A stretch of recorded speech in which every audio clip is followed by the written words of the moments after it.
정말 충격적인 사건이 발생했습니다. 최근 도쿄의 명문 사립고 학생들이 집단으로 이상행동을 보이며 일본 사회가 발칵 뒤집어졌다고 합니다. 심지어 학부모들의 강한 반발로 인해 학교는 긴급 대책 회의를 소집할 수밖에 없을 정도였다고 하죠. 놀라운 건 이 모든 것이 한국으로의 수학여행 이후 일어났다는 점인데요. 이후 한 교사의 폭탄 발언이 터져나오며 논란은 더욱 커졌다고 합니다.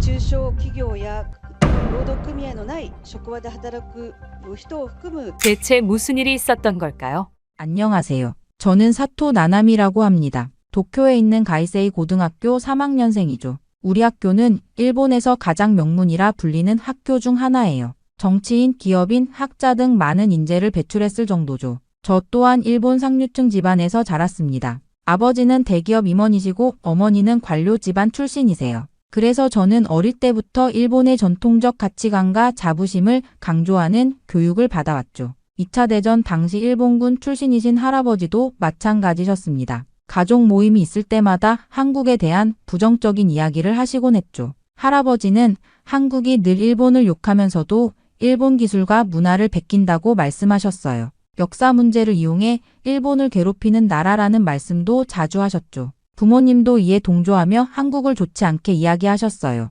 녹차를 마시며 할아버지의 말씀에 맞장구를 치는 아버지의 모습이 지금도 눈에 선합니다. 어머니는 조용히 앉아 계셨지만 표정만으로도 동의하고 계시다는 걸 알 수 있었죠. 하지만 그런 말씀을 들을 때마다 저는 의문이 들었습니다. 한국에 대해 직접 겪어본 것도 아니면서 너무 단정 짓는 건 아닐까 하는 생각이 들었어요. 실제로 학교에는 한국 문화에 관심을 가진 친구들이 많았습니다. 미유키는 케이팝을 좋아했고 아카리, 유미, 사유리를 비롯한 많은 친구들이 한국 화장품만 고집했죠. 유카는 한국 드라마를 보며 울기도 했습니다. 그런 모습을 볼 때마다 한국은 우리와 별반 다를 게 없는 나라가 아닐까 하는 생각이 들었습니다. 하지만 이런 생각은 입 밖으로 꺼내지 않았습니다. 아직도 주변에는 한국을 극도로 싫어하는 사람들이 너무 많았거든요. 학교에서도 집에서도 말이죠. 괜히 이상한 소리 했다가 분위기만 이상해질까 봐 조심스러웠거든요. 가끔 인터넷에서 한국 관련 기사를 보다가도 누군가 들어올까 화면을 급히 닫곤 했습니다. 이런 분위기 속에서 저는 한국에 대한 생각을 혼자만 간직한 채 살아가고 있었습니다. 질문은 많지만 답을 구할 곳은 없었죠. 그러던 어느 날 담임 선생님이 평소와 다른 긴장된 표정으로 교실에 들어오셨습니다. 선생님은 3학년 수학여행에 관한 발표가 있다고 말씀하셨습니다. 모두의 시선이 교탁 위에 선 담임 선생님을 향했죠. 하와이, 발리, 아니면 싱가포르, 모두들 멋진 해외여행지를 기대하는 눈치였어요. 그러나 다음 순간 선생님의 입에서 나온 말은 충격적이었습니다. 한국입니다. 그 말이 떨어지자마자 교실은 순식간에 아수라장이 되었어요. 방금 전까지 조용했던 교실이 마치 폭풍우가 몰아치는 바다처럼 요동쳤습니다. 교실 여기저기서 왜 하필 한국이냐는 항의와 반일 감정이 심한 나라에 가는 것이 위험하지 않겠냐는 걱정, 차라리 일본 내에서 여행하자는 제안이 쏟아졌어요. 학생들의 항의가 빗발쳤죠. 교탁 앞에는 학생들이 몰려들었고 교실 곳곳에서 불만 섞인 목소리가 터져나왔습니다.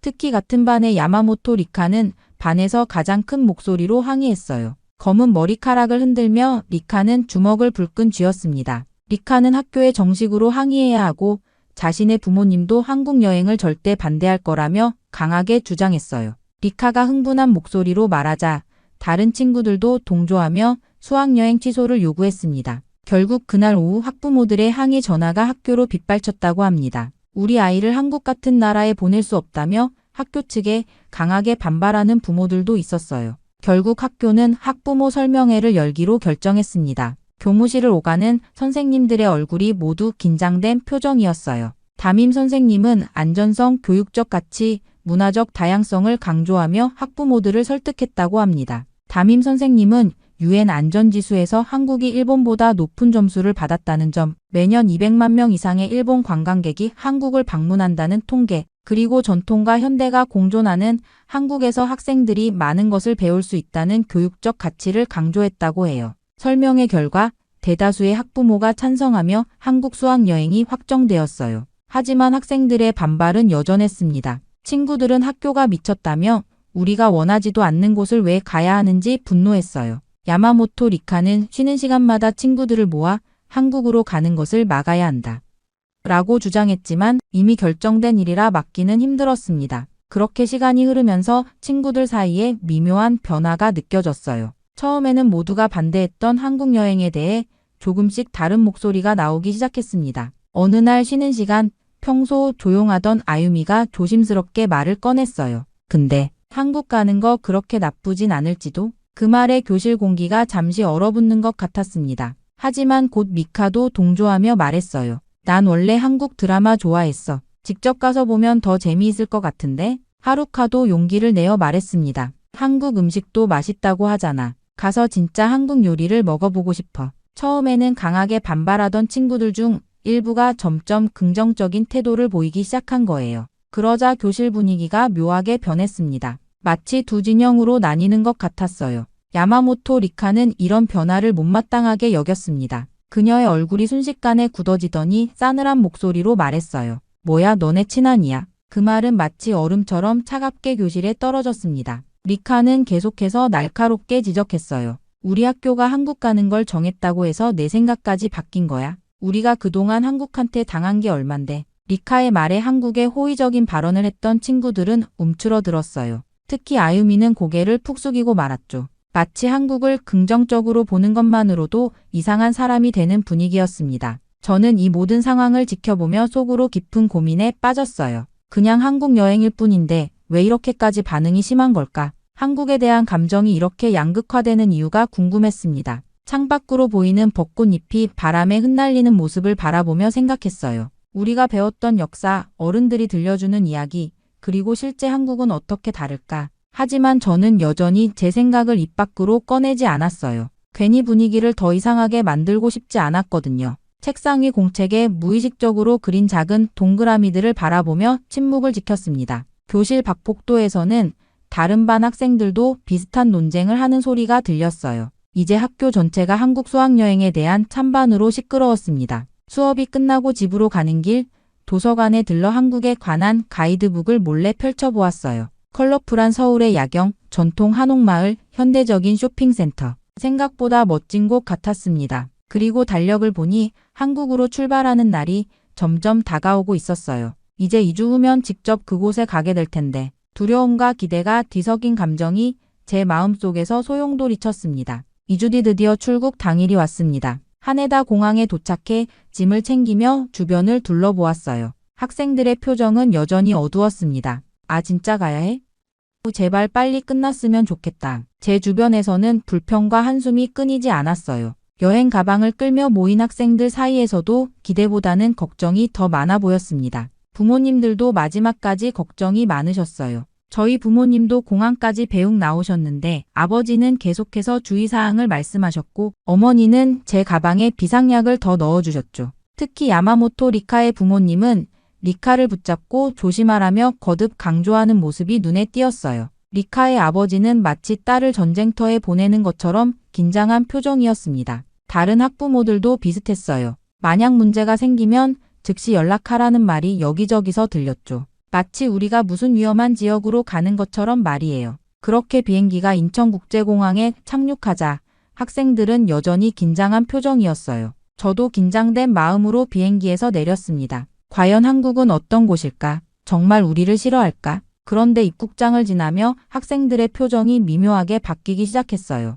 제 귀에 여기저기서 작은 감탄사가 들려왔습니다. 공항이 엄청 크잖아. 미유키가 입을 다물지 못하고 주변을 둘러보며 말했어요. 정말이지 인천국제공항은 상상했던 것보다 훨씬 크고 현대적이었습니다. 높은 천장과 넓은 공간, 깔끔한 디자인이 인상적이었어요. 와이파이가 일본보다 빠른데? 다른 친구가 스마트폰을 보며 놀란 목소리로 말했습니다. 저도 폰을 확인해 보니 정말 인터넷 속도가 빨랐어요. 공항 곳곳에 무료 와이파이 존이 있었고 연결도 쉽게 되었습니다. 가장 놀라웠던 건 스마트 안내 로봇이었어요. 로봇이 우리에게 다가와 일본어로 인사를 했을 때 모두가 놀란 표정을 지었습니다. 스마트 안내 로봇이 일본어로 말해주네? 하루카가 로봇 앞에서 서서 호기심 어린 눈으로 바라봤어요. 로봇은 친절하게 출구 방향과 환전소 위치를 알려주었습니다. 일본어로요. 자동 입국 심사 시스템을 이용할 때는 더 놀라웠어요. 일본보다 훨씬 빠르게 진행되는 시스템에 몇몇 학생들은 눈이 동그래졌습니다. 솔직히 일본보다 기술이 앞서 있는 부분도 있는 것 같은데 누군가가 조심스럽게 말했어요. 그 말을 들은 야마모토 리카가 즉시 인상을 찌푸렸습니다. 우리가 일본보다 뒤처졌다고? 웃기지 마. 리카의 말은 날카로웠지만 그녀의 눈빛에도 약간의 당혹감이 보였어요. 아마 리카도 예상하지 못했던 모습을 본 것 같았습니다. 저는 이미 뭔가 예상과 다른 느낌을 받고 있었어요. 지금까지 들어왔던 한국에 대한 이야기들과 실제 보는 모습이 달랐거든요. 고등학교 3년 동안 배운 것, 그리고 부모님과 할아버지로부터 들은 이야기들과는 전혀 다른 한국의 모습이 제 앞에 펼쳐지고 있었습니다. 그렇게 우리는 입국장을 빠져나와 관광버스를 타고 서울로 향했습니다. 창문 너머로 보이는 한국의 모습은 생각보다 일본과 비슷했어요. 높은 빌딩들, 번화한 거리, 그리고 분주히 오가는 사람들. 하지만 간판의 글씨와 도로 표지판이 다른 것이 낯설게 느껴졌습니다. 서울에 도착한 후 우리는 첫 번째 일정으로 인사동과 북촌한 옥마을을 방문했어요. 인사동 거리에 들어서자 전통과 현대가 공존하는 독특한 분위기가 느껴졌습니다. 좁은 골목길을 따라 전통 공예품 가게와 현대 갤러리가 나란히 있었어요. 이거 생각보다 재밌는데? 미카가 작은 목소리로 말했습니다. 주변에 있던 다른 친구들도 고개를 끄덕였어요. 처음에는 무표정하던 얼굴에 조금씩 미소가 번지기 시작했습니다. 북촌한 옥마을에 도착했을 때는 더 많은 감탄사가 터져 나왔어요. 전통적인 분위기가 살아있네. 일본 교토랑 비슷하기도 하고. 하루카가 말했습니다. 완만한 언덕길을 따라 늘어선 한옥들은 정갈하고 우아했어요. 저는 경사진 골목길을 오르며 푸른기와 지붕과 흰 벽이 만들어내는 조화로운 풍경을 바라봤습니다. 우리가 배웠던 한국의 모습과는 달랐어요. 골목 중간에 있는 작은 도자기 가게로 들어갔습니다. 하얀 도자기에 푸른빛 그림이 그려진 작품들이 전시되어 있었어요. 가게 안으로 들어서자 놀라운 일이 벌어졌습니다. 어서 오세요. 천천히 구경하세요. 가게 주인이 유창한 일본어로 우리를 맞이했어요. 학생들은 모두 놀란 표정을 지었습니다. 누군가가 조심스럽게 물었죠. 사장님, 일본어를 잘하시네요. 사장님은 밝은 미소로 대답했습니다. 예전에 일본에서 몇 년 살았어요. 일본 손님들도 많이 오시거든요. 리카는 믿기 어렵다는 표정을 지었어요. 그녀는 가게 구석에 서서 팔짱을 끼고 있었습니다. 하지만 저는 조금씩 한국인들이 일본인을 싫어할 거라는 인식이 흔들리기 시작했어요. 가게 주인은 친절하게 도자기에 대해 설명해 주셨습니다. 청아백자의 역사와 제작 과정을 일본어로 상세히 알려주셨어요. 그리고 우리가 떠날 때는 작은 도자기 열쇠고리를 선물로 주셨습니다. 저녁 식사는 한식당에서 했어요. 식당에 들어서자 또 다른 충격이 기다리고 있었습니다. 테이블에는 일본어로 된 메뉴판이 놓여 있었고 직원들은 친절하게 일본어로 응대해 주었어요. 불고기와 비빔밥, 김치찌개 등을 주문했습니다. 처음 먹어보는 한국 음식의 맛에 친구들도 점점 표정이 밝아졌어요. 심지어 리카도 불고기를 맛있게 먹고 있었습니다. 식사를 마칠 때쯤 식당 주인이 다가와 일본어로 물었어요. 맛있게 드셨나요? 주인의 미소 띤 얼굴을 보며 저도 모르게 미소가 지어졌습니다. 호텔로 돌아가는 버스 안에서 유미가 작은 목소리로 말했어요. 생각보다 다들 친절해. 다음날 아침 호텔에서 일어나 창밖을 바라보니 맑은 하늘이 펼쳐져 있었습니다. 어제의 경험으로 한국에 대한 인상이 많이 바뀌었어요. 오늘은 어떤 일이 기다리고 있을까 하는 기대감으로 아침 식사를 마쳤습니다. 오늘의 일정은 서대문 형무소 역사관 방문이었어요. 버스를 타고 이동하는 동안 가이드 선생님이 이곳이 일제시대 때 독립운동가들이 수감되었던 곳이라고 설명해 주셨습니다. 그 말을 듣자 버스 안이 갑자기 조용해졌어요. 서대문 형무소에 도착하자 건물의 무거운 분위기가 느껴졌습니다. 붉은 벽돌로 지어진 건물은 딱딱하고 차가워 보였어요. 여기 좀 무서운 분위기야. 아유미가 떨리는 목소리로 말했습니다. 다른 친구들도 비슷한 표정이었어요. 처음에는 그저 또 하나의 관광지라고 가볍게 생각했던 학생들의 발걸음이 무거워졌습니다. 입구를 지나 내부로 들어가자 전시물들이 눈에 들어왔어요. 좁은 감방, 고문실, 고통 속에서 쓰러져간 독립운동가들의 사진들이 벽에 걸려 있었습니다. 전시장을 둘러보면서 학생들의 분위기가 점점 가라앉았어요. 특히 충격적이었던 것은 고문 도구들이었습니다. 새로 만든 형구들, 물고문 기구들, 그리고 그것들이 어떻게 사용되었는지 보여주는 설명들. 저도 모르게 몸이 움츠러들었어요. 그리고 유관순 열사의 이야기에 다다랐을 때 모든 학생들이 침묵했습니다. 17살의 나이에 독립운동에 참여해 체포되어 모진 고문을 당하고 죽음을 맞이한 소녀의 이야기. 사진 속 그녀는 우리와 비슷한 또래였어요. 우리랑 같은 여고생이 이런 일을 당했다고? 미카가 떨리는 목소리로 말했습니다. 그녀의 눈에는 눈물이 고여 있었어요. 왜 이런 걸 교과서에서 배우지 않았지? 하루카의 질문에 아무도 대답하지 못했습니다. 야마모토 리카는 불편한 듯 고개를 돌렸지만 그녀의 표정에도 혼란이 보였어요. 저는 전시물을 뚫어지게 바라봤습니다. 벽에 걸린 독립운동가들의 명단과 그들이 겪은 고통에 대한 기록들, 일본이 조선을 강제로 점령한 후 벌어진 일들에 대한 설명들, 이곳에서 본 것들은 제가 알고 있던 역사와 너무 달랐어요. 학교에서 배운 내용은 이렇게 구체적이지 않았습니다. 일본의 식민 지배가 조선의 근대화를 도왔다는 식으로 가르쳤던 것과는 완전히 다른 이야기였어요. 그동안 제가 배웠던 역사가 이렇게 한쪽으로 치우쳐 있었다니. 서대문 형무소를 나와 버스에 오르며 깊은 생각에 잠겼습니다. 머릿속은 방금 본 역사적 사실들로 가득 차 있었어요. 이제 우리는 독립운동가 후손과의 대화 시간을 갖기 위해 다음 장소로 이동했습니다. 조용한 회의실에 들어서자 중년의 남성이 우리를 맞이했어요. 그분은 독립운동가의 손자인 김준호 선생님이셨습니다. 김 선생님은 부드러운 미소로 우리를 반겨주셨지만 그 눈빛은 묵직한 역사의 무게를 담고 있는 듯했어요. 김 선생님은 우리와 함께 진실된 역사에 대해 이야기하고 싶다고 말씀하셨습니다. 그리고 천천히 서류 가방을 열어 노란 서류 뭉치를 꺼내셨어요. 일본 헌병대가 직접 작성한 신문 기록이라고 설명하셨습니다. 그가 내민 자료에는 고문 과정이 상세히 기록된 일본군 문서가 있었어요. 일본어로 씌어진 공문서들은 분명 일본 관리들이 작성한 것이었습니다. 그리고 당시 일본 신문 기사도 있었어요. 김 선생님은 일본 정부도 이런 기록을 남겼는데 일본 교과서에는 없다고 지적하셨습니다. 그 말씀에 교실은 완전히 침묵에 빠졌어요. 학생들은 충격을 받았고 심지어 항상 강경한 태도를 보이던 야마모토 리카조차 아무 말이 없었습니다. 리카의 얼굴은 창백했고 손은 미세하게 떨리고 있었어요. 저는 자료를 하나하나 살펴보았습니다. 분명 일본 정부의 공식 문서였어요. 우리 글자, 우리 도장, 우리 관리들의 서명. 이런 기록이 있는데 왜 우리는 이것을 배우지 못했을까 하는 의문이 들었습니다. 저는 조심스럽게 왜 일본에서는 이런 사실을 가르치지 않는지 질문했어요. 김 선생님은 깊은 한숨을 내쉬며 역사는 승자가 기록하지만 진실은 결국 드러나게 되어 있다고 답하셨습니다.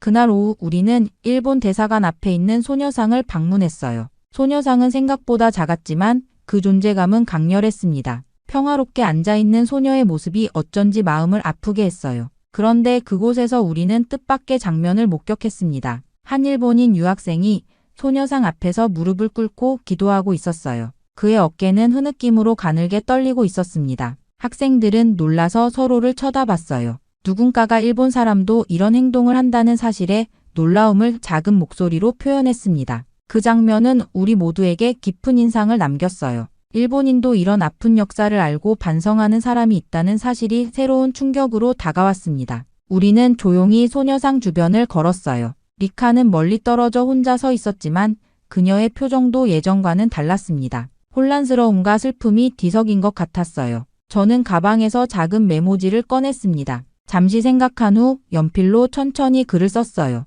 우리가 몰랐던 진실을 알게 되어 죄송합니다. 사토 나나미라고 적었습니다. 조용히 그 쪽지를 소녀상 앞에 놓았어요. 작은 행동이었지만 제 마음속에서는 큰 변화가 일어나고 있었습니다. 지금까지 알고 있던 세상이 무너지는 듯한 느낌이었어요. 그렇게 일본으로 돌아오는 비행기 안에서 저는 창밖의 구름을 바라보며 지난 며칠간의 경험을 되새겼습니다. 비행기가 착륙할 때까지 아무도 많은 이야기를 하지 않았어요. 모두가 자신만의 생각에 잠겨 있었습니다. 한국에서 돌아온 후 저와 친구들은 많은 생각에 빠졌어요. 학교 생활은 겉으로 보면 평소와 같았지만 우리의 내면은 완전히 달라져 있었습니다. 그리고 변화는 바로 나타났어요. 점심시간 교실 구석에서 작은 대화가 시작되었습니다. 미카가 조용히 말했어요. 우리 교과서에 없는 것들이 너무 많아. 하루카도 고개를 끄덕이며 일본이 가르쳐주지 않는 역사도 있다는 걸 이제야 알았다고 덧붙였습니다. 심지어 야마모토 리카조차 예전처럼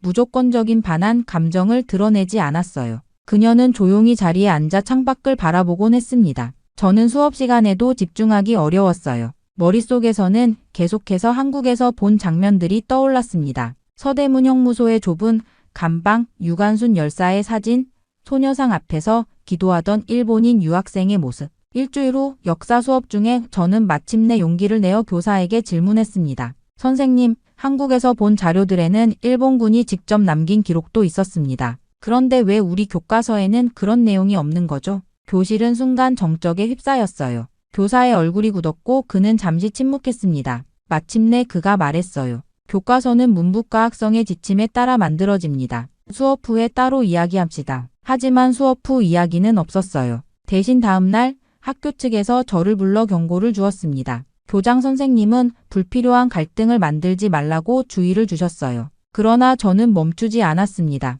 오히려 이런 반응이 제가 본 것들이 진실이라는 증거처럼 느껴졌어요. 저는 한국에서의 경험을 기록한 수학여행 일기를 친구들과 함께 만들기 시작했습니다. 처음에는 몇 명뿐이었지만 점점 더 많은 친구들이 동참했어요. 우리는 자료를 모으고 사진을 정리하고 우리의 생각과 한국에서의 경험을 상세히 기록했습니다. 야마모토 리카가 참여했을 때는 모두가 놀랐어요. 가장 강경한 반한 감정을 보이던 그녀가 이제는 조용히 한국어 공부를 시작했습니다. 물론 그녀는 아직도 많은 면에서 혼란스러워했지만 변화는 분명했어요. 저 역시 진로를 바꾸기로 결심했습니다. 원래는 경제학을 전공하려 했지만 이제는 한국사를 공부하기로 했어요. 그동안 왜곡되거나 가려진 진실을 찾아내고 싶었습니다. 우리의 활동은 점점 학교 전체로 퍼져나갔어요. 다른 반 학생들도 궁금해하며 우리의 일기를 읽기 시작했습니다. 물론 반발도 있었어요. 일부 학생들과 교사들은 우리가 반일적이라고 비난했지만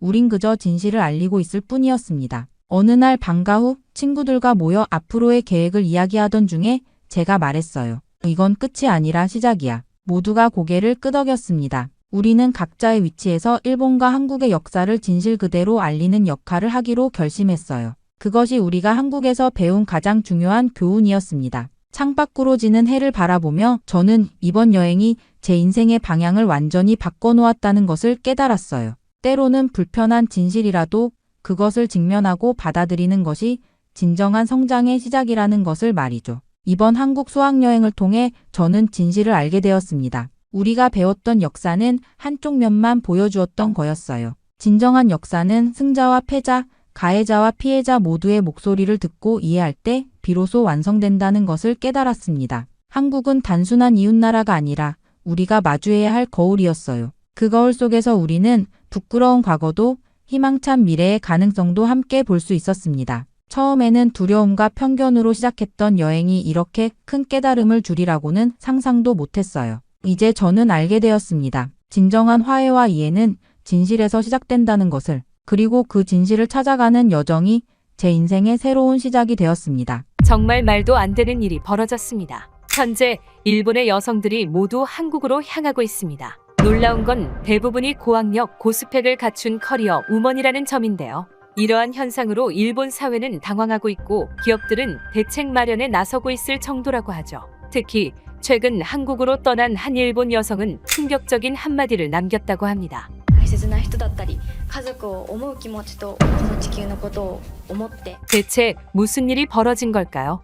안녕하세요. 저는 도쿄에서 온 사토코라고 합니다. 일본의 커리어 우먼으로 살아가고 있죠. 저는 어렸을 때부터 남부럽지 않은 집에서 가족과 함께 살아왔습니다. 모든 일본 가정처럼 살아갔어요. 물론 여자라는 것이 문제였죠. 물론 문제는 이것만이 아니었지만요. 어릴 때부터 저는 항상 두 번째였습니다. 사토코, 오빠가 먼저야 라는 말을 귀에 못이 박히도록 들었죠. 부모님 눈에는 항상 오빠가 먼저였어요. 아침에 밥을 차릴 때도, 학교 행사에 참석할 때도, 심지어 제 생일에도 오빠의 존재가 더 빛났습니다. 오빠는 공부를 잘했어요. 저도 못하진 않았지만 부모님은 제 성적표보다 오빠의 칭찬장에 더 환호했습니다. 여자아이는 조용하고 얌전하게 자라야 해. 어머니의 이 말은 제 어린 시절의 주문과도 같았죠. 아버지는 어떻게든 제게 여성다운 행동을 강요했어요. 또 다른 부모님의 말버릇은 일본이 최고야 였습니다. 아버지는 회사에서 돌아오실 때마다 역시 일본 기술력은 세계 최고다 라며 자랑스럽게 말씀하시곤 했어요.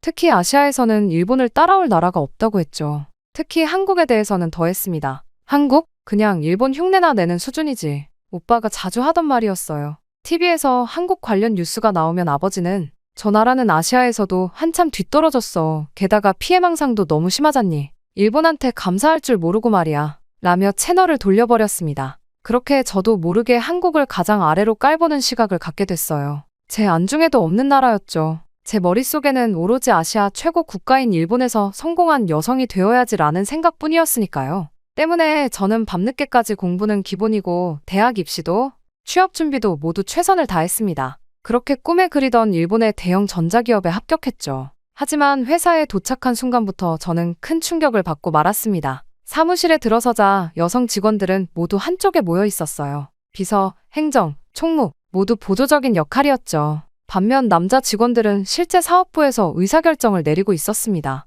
첫 회의에서 저는 단 한마디도 하지 못했어요. 발언권은 모두 남자 선배들에게만 돌아갔죠. 대신 저는 차를 나르고 회의록을 작성했습니다. 1년이 지나자 같이 입사한 남자 동기들은 하나둘 프로젝트를 맡기 시작했어요. 제 학점이 더 높았고 영어도 더 잘했지만 그건 중요하지 않았습니다. 후지타구는 남자니까 고객사 상대하기 좋잖아. 이런 이유로 모든 기회는 남자들에게 돌아갔죠. 그렇게 매일 반복되는 업무 속에서 점점 제 꿈은 사그라들고 있었어요. 하지만 저는 포기하지 않았습니다. 한 번만 더 기회를 달라고 상사에게 찾아갔죠. 타나카 부장님, 다음 휴대폰 수출 프로젝트에 참여하고 싶습니다. 용기를 내어 말했습니다. 하지만 돌아온 답변은 전과 다르지 않았어요. 사토코 씨, 여자는 무리하지 말아요. 그런 중요한 프로젝트는 나카무라 군이 맡을 거야. 이후로도 이런 일이 계속되었습니다. 수차례 더 큰 프로젝트를 맡고 싶다. 고 상사에게 호소했지만 돌아오는 건 무시 아니면 여자는 무리하지 말라.는 핑계뿐이었어요.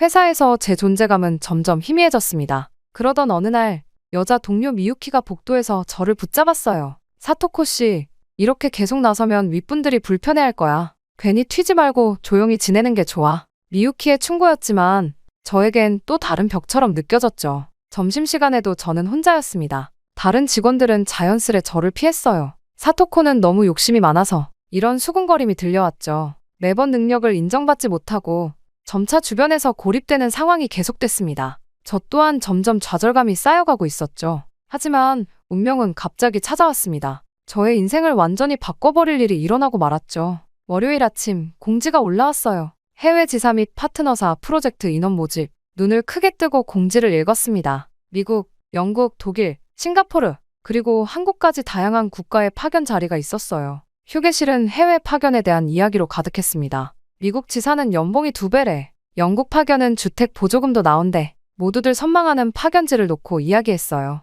그런데 한국 파견에 대해서만큼은 분위기가 달랐습니다. 한국? 굳이 거기에 가야 해? 키무라가 인상을 찌푸리며 말했어요. 일본보다 뒤떨어진 나라에 가서 배울 게 뭐가 있겠어. 다른 동료들도 고개를 끄덕였죠. 솔직히 저도 같은 생각이었어요. 아버지와 오빠가 항상 말하던 것처럼 한국은 일본의 그림자를 따라가는 나라라고만 생각했으니까요. 하지만 그때 인사팀의 모리 부장이 제게 다가왔습니다. 사토코 씨, 혹시 해외 파견에 관심 있어? 특히 한국 자리 말이야. 모리 부장의 갑작스러운 제안에 당황했어요. 파견 다녀온 직원들은 경력에 큰 도움이 돼. 거의 승진이 보장된다고 봐도 좋아. 승진이라는 단어에 귀가 솔깃해졌습니다. 3년 동안 승진은커녕 제대로 된 업무 한번 맡지 못했으니까요. 파견 다녀오면 정말 승진할 수 있나요? 조심스레 물었죠. 모리 부장은 미소를 지으며 대답했어요. 물론이지. 특히 지금 한국은 지원자가 없어서 경쟁 없이 갈 수 있어. 이건 정말 좋은 기회야. 그 말을 듣고 사무실로 돌아오는 길에 깊은 생각에 빠졌습니다.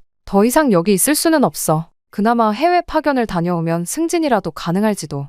마지막 기회라는 심정이었어요. 하지만 한국이라니 내심 불쾌했습니다. 왜 하필 한국이냐? 그날 저녁 집에서 인터넷으로 한국에 대해 찾아봤어요. 하지만 아버지의 말이 귓가에 맴돌았죠. 한국은 일본을 따라하기만 하는 나라야. 그런 나라에 가야 한다는 게 너무 굴욕처럼 느껴졌습니다. 그러나 이 기회를 놓치면 일본 본사에서 더 오를 수 없을 거라는 두려움이 더 컸어요. 울며 겨자 먹기 라는 말이 떠올랐습니다. 다음 날 아침 무거운 마음으로 지원서를 작성했어요. 인사팀에 지원서를 제출하자 담당자는 놀란 눈으로 저를 바라봤습니다. 사토코 씨가 한국에 지원하다니. 억지 미소로 좋은 경험이 될 것 같아요. 라고 답했지만 속으로는 다른 선택지가 없으니까라고 생각했죠. 지원서 제출 후 일주일도 채 지나지 않아 합격 통보를 받았어요. 주변에서는 사토코 정말 한국에 가려고 하며 동정 어린 눈빛을 보냈습니다. 그런 시선이 더 짜증났지만 승진이라는 목표를 위해 참기로 했어요. 이후 파견 날짜가 정해지고 제 마음은 복잡했어요. 한국에 대한 정보를 찾아보면 찾아볼수록 생각보다 괜찮을지도. 라는 생각과 아니야, 일본보다 뒤떨어져 있을 거야 라는 생각이 교차했습니다. 그렇게 불안한 마음으로 인천공항에 도착했죠. 공항에서 서울 도심으로 향하는 길, 창밖으로 보이는 풍경이 제 예상과 달랐어요. 깔끔하게 정돈된 도로, 현대적인 건물들. 생각보다 발전돼 있네? 라고 생각했죠. 특히 강남 지역에 들어서자 세련된 고층 빌딩들이 즐비했어요. 빠른 걸음으로 걷는 직장인들의 모습도 도쿄와 크게 다르지 않았습니다. 첫 출근 날 긴장된 마음으로 회사 건물 앞에 섰어요. 유리와 철골로 지어진 현대적인 건물이었죠. 로비에 들어서자 세련된 인테리어와 밝은 조명이 눈에 들어왔습니다. 일본 본사보다 더 세련됐잖아? 놀라운 마음으로 리셉션에 접근했어요. 안녕하세요.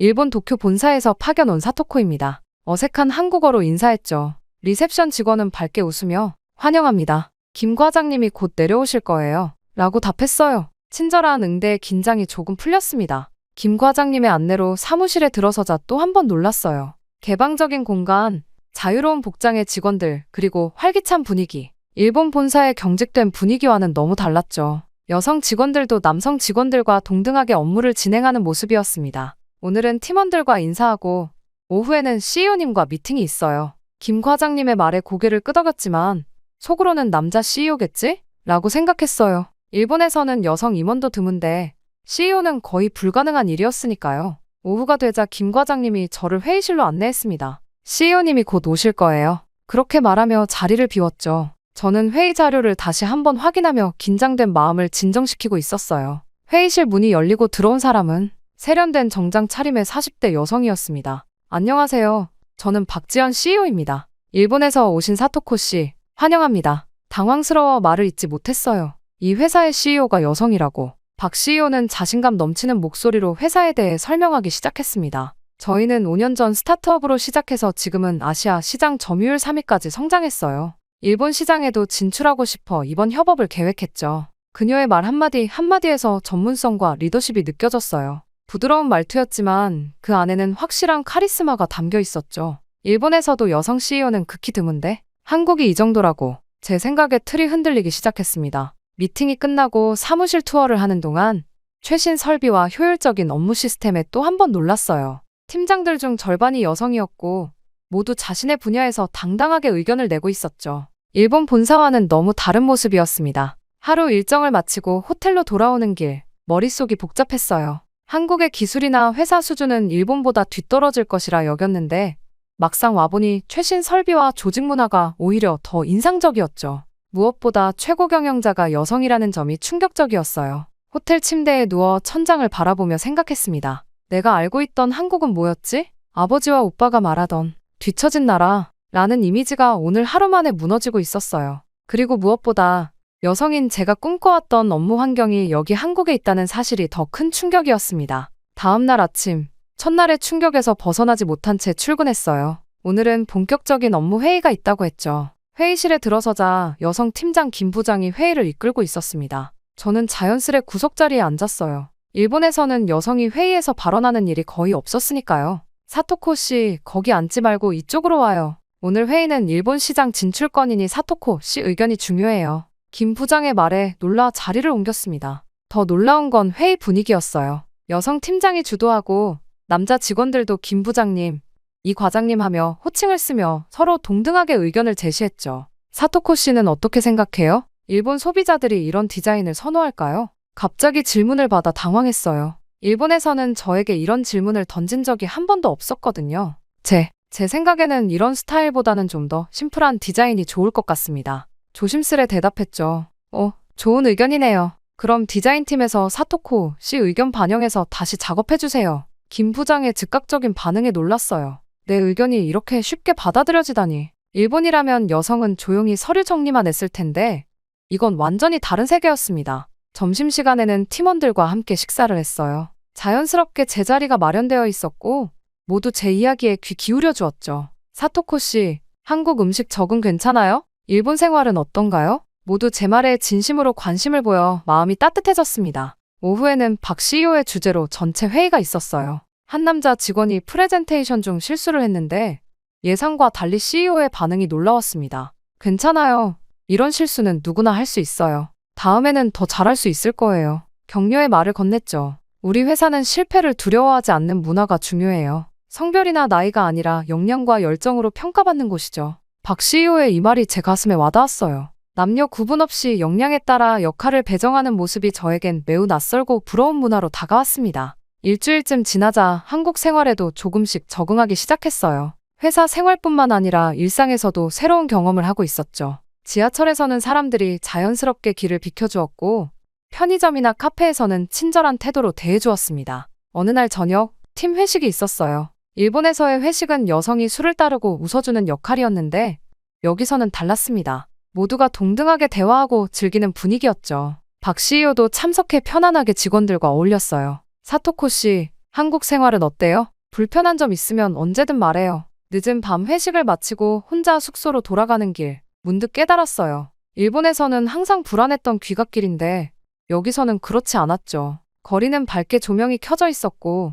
늦은 시간에도 사람들이 자연스럽게 다니고 있었어요. 호텔방에 도착해 생각했습니다. 어쩌면 한국이 일본보다 여성의 안전이나 배려 측면에서 더 나을 수도 있네? 제가 알고 있던 한국에 대한 인식이 하루하루 깨져가고 있었어요. 특히 여성으로서 느끼는 존중과 안전함이 일본에서보다 더 크게 느껴졌습니다. 침대에 누워 오늘 하루를 되돌아봤어요. 회의에서 제 의견이 존중받고 실수에도 격려받는 문화, 그리고 일상에서 자연스럽게 느껴지는 배려. 이런 환경에서 일한다면 어떨까? 처음으로 한국 파견이 불행이 아닌 기회로 느껴지기 시작했습니다. 한국 생활이 한 달쯤 지나자 저는 이곳 환경에 완전히 적응하기 시작했어요. 회의에서도 자연스럽게 의견을 내고 팀원들과의 소통도 원활해졌습니다. 무엇보다 제가 맡은 일본 시장 진출 프로젝트에서 제 역량을 발휘할 기회가 많아졌죠. 사토코 씨, 이 부분 어떻게 생각해요? 일본 소비자들의 반응이 궁금해요. 김 부장의 질문에 자신감 있게 대답했어요. 일본 소비자들은 이런 디자인보다는 좀 더 세련된 느낌을 선호합니다.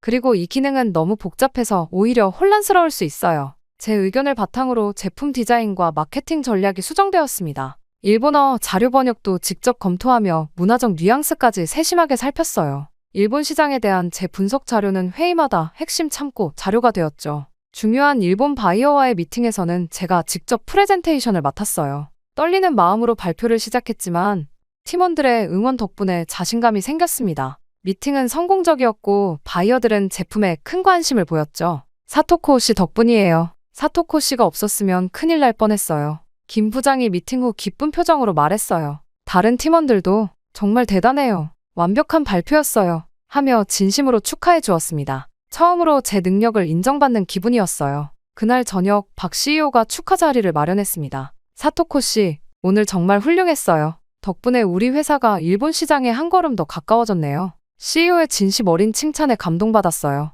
일본 본사에서는 단 한 번도 듣지 못했던 말이었으니까요. 이렇게 프로젝트가 진행될수록 저는 점점 더 자신감을 얻었습니다. 일본 본사에서는 겪어보지 못했던 능력 중심 평가를 체험하면서 제 안에 잠자고 있던 역량이 깨어나는 것 같았어요. 나도 제대로 인정받을 수 있구나. 제가 제안한 마케팅 전략으로 일본 시장 테스트 결과가 예상보다 훨씬 좋게 나왔습니다. 이 소식이 회사에 전해지자 사내에서 제 평가는 더욱 높아졌어요. 다른 팀에서도 일본 관련 프로젝트가 있으면 저에게 자문을 구하기 시작했죠. 사토코 씨, 다음 주에 도쿄 출장이 있는데 같이 가주실 수 있나요? 사토코 씨, 이 부분 검토 좀 부탁드려도 될까요? 이렇게 업무 요청이 늘어날수록 제 존재감은 더욱 커져갔습니다. 일본에서는 그저 여직원 중 하나였던 제가 여기서는 전문가로 인정받고 있었어요. 파견 기간이 3개월 정도 지났을 때였습니다. 어느 날 갑자기 박 CEO의 비서에게서 연락이 왔어요. 사토코 씨, CEO님께서 오후에 시간 좀 내주실 수 있는지 물어보셨어요. 긴장된 마음으로 CEO 사무실을 찾았죠. 사토코 씨, 커피 한잔 할래요? 박 CEO는 편안한 미소로 저를 맞이했습니다. 3개월 동안 정말 훌륭한 성과를 보여줬어요. 특히 일본 시장 진출 프로젝트는 사토코 씨 덕분에 성공적으로 진행되고 있죠. 그녀의 칭찬에 감사하다고 답했어요. 그리고 CEO는 예상치 못한 질문을 던졌습니다. 사토코 씨, 앞으로도 한국에서 함께 일할 생각 있어요? 파견 기간이 끝난 후에도요. 순간 말문이 막혔어요. 파견 후 일본 본사로 돌아가는 것이 당연하다고 생각했는데 이런 제안은 예상하지 못했거든요. 여기서는 사토코 씨의 능력을 높이 평가하고 있어요. 우리 회사에는 사토코 씨 같은 인재가 필요해요. 박 CEO의 말을 들으며 가슴이 뭉클해졌습니다. 여기선 내가 차별 없이 인정받고 있구나. 동시에 머릿속에는 다른 생각도 스쳐갔어요. 본사로 돌아가면 또 예전처럼 무시당하겠지. 이런 고민이 순간 머릿속을 가득 채웠습니다. 박 CEO의 제안을 받고 깊은 생각에 빠져있던 중 일본 본사에서 메일이 왔어요. 타나카 부장의 메일이었죠. 사토코 씨, 파견 기간이 이제 한 달 정도 남았네요. 돌아오면 국제사업부에 자리를 마련해놨으니 걱정 마세요. 처음엔 기뻤어요. 국제사업부, 승진인가? 하지만 이어진 내용에 마음이 무거워졌습니다. 물론 처음에는 서포트 역할부터 시작해야 해요. 회의 자료 준비, 번역 업무가 주가 될 거예요. 화면을 보며 한숨이 나왔습니다. 결국 똑같은 자리네. 국제사업부라는 이름만 달라졌을 뿐 제가 있었던 자리는 결국 서포트 직책일 테고 다시 그 지긋지긋한 차별이 시작될 것이란 불안감이 엄습했어요. 그날 저녁 부모님께 전화가 왔습니다. 사토코, 이제 곧 돌아온다며? 아버지가 정말 기다리고 계셔. 어머니의 목소리였죠. 한국은 어때? 역시 일본보다 많이 뒤처져 있지. 아버지가 수화기를 받아 물었어요. 순간 말문이 막혔습니다. 실제로 겪어보니 한국은 오히려 여성들이 더 당당하고 직장 문화도 합리적이었는데요. 하지만 이런 말을 꺼내면 가족들이 어떤 반응을 보일지 두려웠어요. 그냥 생각보다 괜찮아요. 애매하게 대답했죠. 결국 한국 따위에서 오래 있을 생각은 아니겠지? 그 나라가 얼마나 뒤처져 있는데. 아버지의 말에 아무 대답도 할 수 없었어요. 실제 제 경험과 너무 달랐거든요. 오히려 첨단 기술과 합리적인 조직 문화가 일본보다 더 발전된 측면도 있었죠. 다음 날 오빠에게서 메시지가 왔습니다. 사토코, 파견 끝나고 어떤 계획이야? 우리 가족 지인 중에 소개팅 해줄 만한 사람 있다고 하는데. 순간 짜증이 났어요. 저는 커리어를 고민하고 있는데 오빠는 벌써 결혼 이야기를 꺼내다니요. 오빠, 나 아직 커리어에 집중하고 싶어. 솔직하게 답장했어요. 곧바로 전화가 왔죠. 사토코, 너무 욕심부리지 마. 너는 결국 일본에서 결혼하고 안정되면 돼. 왜 모험을 해? 한국 같은 곳에서 더 있을 필요 없어. 오빠의 강압적인 말투에 화가 났지만 또다시 반박하지 못했습니다. 전화를 끊고 아파트 베란다에 서서 서울의 밤 풍경을 바라봤어요. 내가 진짜 원하는 건 뭘까? 머릿속이 복잡했습니다. 일본으로 돌아가면 승진할 수 있을까? 아니면 또 벽에 막힐까? 국제사업부라는 말에 잠시 기대했지만 실상은 똑같은 서포트 역할일 것이 뻔했어요. 지금 한국에서 경험하는 이 기회를 놓칠 수 있을까? 여기서는 제 능력을 인정받고 의견이 존중받고 성별이 아닌 역량으로 평가받았습니다. 그런 환경을 다시 잃는다는 생각만으로도 답답했어요. 하지만 또 다른 걱정도 있었죠. 한국에 정착하면 가족들은 어떻게 생각할까? 저는 항상 착한 딸이었어요. 부모님 말씀에 순종하고 기대를 저버리지 않으려 노력했죠. 그런데 이번엔 달랐습니다. 제 인생의 중요한 결정에서 가족의 기대와 제 행복 사이에서 선택해야 했어요. 다음날 회사에서 박 CEO를 마주쳤습니다. 사토코 씨, 어제 제안에 대해 생각해봤어요? 친절한 미소로 물었죠. 네, 아직 고민 중입니다. 솔직하게 답했어요. 천천히 생각해보세요. 사토코 씨의 결정을 존중할게요. 그녀의 배려 어린 말에 더욱 마음이 복잡해졌습니다. 노트북을 열어본사 메일을 다시 읽었어요. 그리고 제 경력 계획을 적어보기 시작했습니다.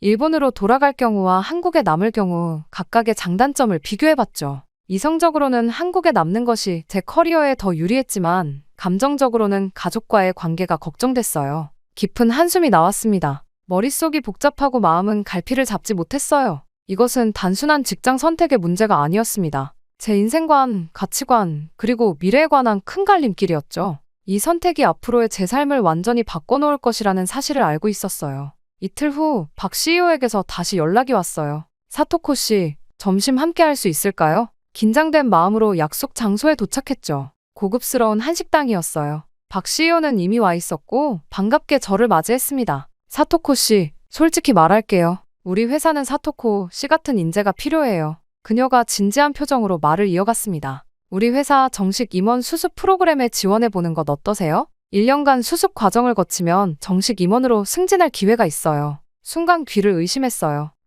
임원이요? 놀라움을 감추지 못했습니다. 박 CEO는 고개를 끄덕였죠. 네, 우리 회사에서 외국인 여성이 임원이 된 전례는 없지만 사토코 씨라면 충분히 가능성이 있다고 생각해요. 그 가능성을 열어두고 싶습니다. 가슴이 뭉클해졌어요. 제 능력이 이렇게까지 높이 평가된다는 사실에 깊은 감동을 받았습니다. 일본에서는 여성 임원이 극히 드물었고 외국인 여성 임원은 상상조차 할 수 없었거든요. 정말 감사합니다. 진지하게 고민해보겠습니다. 집으로 돌아오는 길, 머릿속은 복잡했지만 마음은 이미 결정을 내린 것 같았어요. 호텔방에 도착해 노트북을 열고 일본 본사에 이메일을 작성했습니다. 오랫동안 고민하다 마침내 보내기 버튼을 눌렀어요. 다음 날 아침, 타나카 부장에게서 급한 전화가 왔습니다. 사토코 씨, 이메일 봤어요. 설마 한국 회사로 완전히 넘어가겠다는 건가요? 이건 우리를 배신하는 거예요.